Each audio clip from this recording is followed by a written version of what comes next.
Task 11 పిల్లలకు దీర్ఘచతురస్రాకారాన్ని నేర్పించడం. మీరు ఈ వీడియోను పిల్లలకు చూపించాల్సిన అవసరం లేదు. వారితో కలిసి ఈ పని చేయాలి. ఈ వీడియోలో చూపించిన విధంగా అయినా లేదా మరే ఇతర ఆలోచనలను ఉపయోగించి అయినా పిల్లలకు దీర్ఘచతురస్రాకారాన్ని నేర్పించండి. ఈ మట్టిలో దీర్ఘచతురస్రాకారాన్ని గీద్దాము.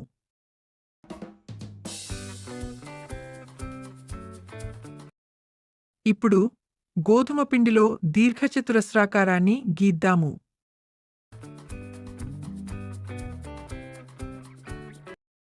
తరువాత నలుపు రంగు క్రేయాన్ తీసుకుని ఒక దీర్ఘచతురస్రాకారం గీసి దానిలో రంగు నింపుదాం.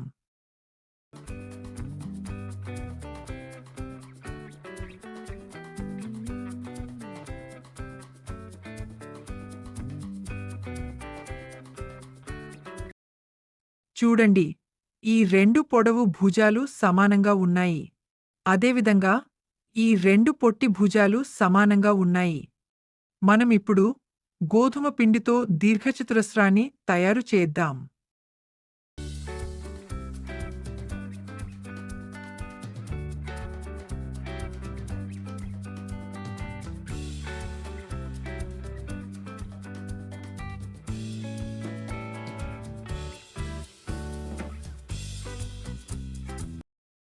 ఇవాళ మీకు ఏ ఆకారంలో ఉండే రొట్టె కావాలి? దీర్ఘచతురస్రం. నేను వృత్తం, త్రిభుజం మరియు చతురస్రాన్ని మట్టిలో గీస్తున్నాను.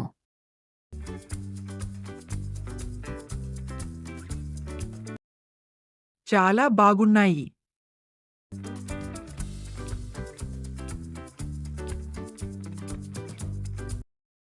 దీర్ఘచతురస్రం. చాలా బాగుంది.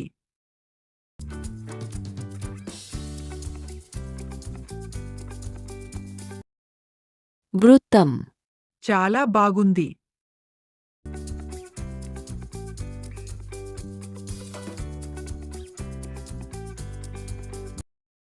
త్రిభుజం. చాలా బాగుంది.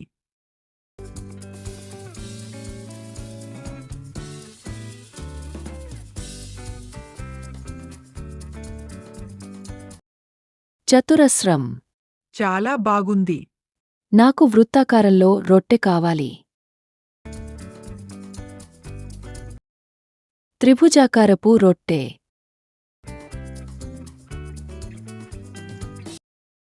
చతురస్రాకారపు రొట్టె.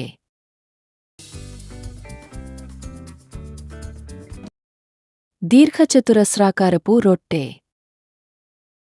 నేను మొత్తం 4 ఆకారాలను ఊదా రంగుతో గీస్తున్నాను.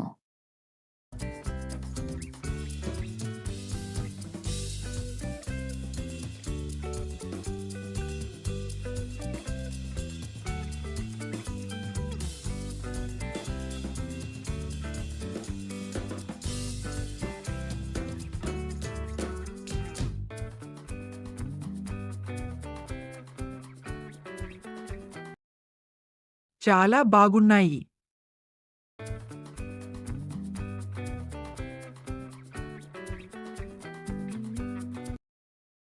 చూడండి, నేను ఒక త్రిభుజాన్ని గీసాను.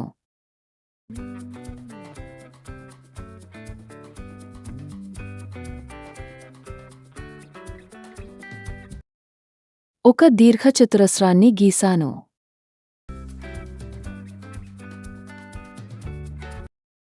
మళ్ళీ ఒక దీర్ఘచతురస్రాన్ని గీసాను.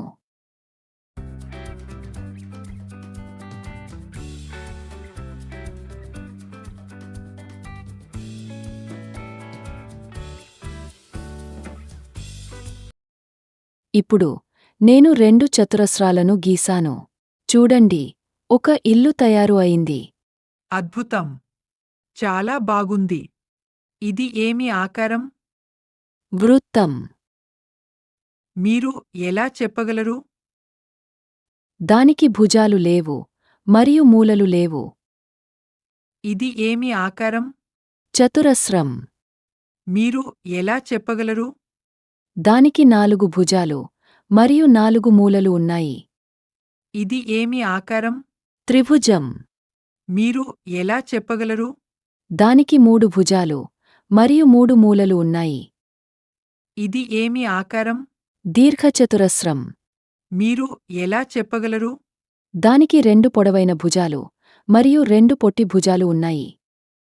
మనం పిల్లలకు ఇంకా అంకెలను నేర్పలేదు. వారికి అంకెల గురించి తెలియదు. కానీ మీరు ఆకారాలను నేర్పుతుండగా అంకెల గురించి వారికి చెప్పండి. పిండితో ఆడటం, మట్టితో ఆడటం, కర్రలు మరియు రాళ్లతో ఆడటం, వృత్తాలు గీయడం, నిలువు గీతలు, అడ్డు గీతలు మరియు ఏటవాలు గీతలు గీయడం. ఇవన్నీ చేతులు మరియు వేళ్లను బలంగా చేస్తాయి, తద్వారా భవిష్యత్తులో రాయడం సులభం అవుతుంది. పిల్లలు గీయలేకపోతే వారికి చుక్కలు పెట్టండి. చుక్కలను కలపమని చెప్పండి. ముఖ్యంగా పిల్లలు ఈ 4 రంగులు ఎరుపు, నీలం, పసుపు, ఆకుపచ్చ మరియు ఈ 4 ఆకారాలు వృత్తం, చతురస్రం, త్రిభుజం మరియు దీర్ఘచతురస్రం గురించి తెలుసుకోవాలి. వారు ఇవి గుర్తించగలిగితే తదుపరి పాఠానికి వెళ్ళండి. మట్టితో ఆడిన తర్వాత పిల్లల చేతులను శుభ్రంగా కడగండి. మాతో కలిసి నేర్చుకున్నందుకు ధన్యవాదాలు. శుభదినం.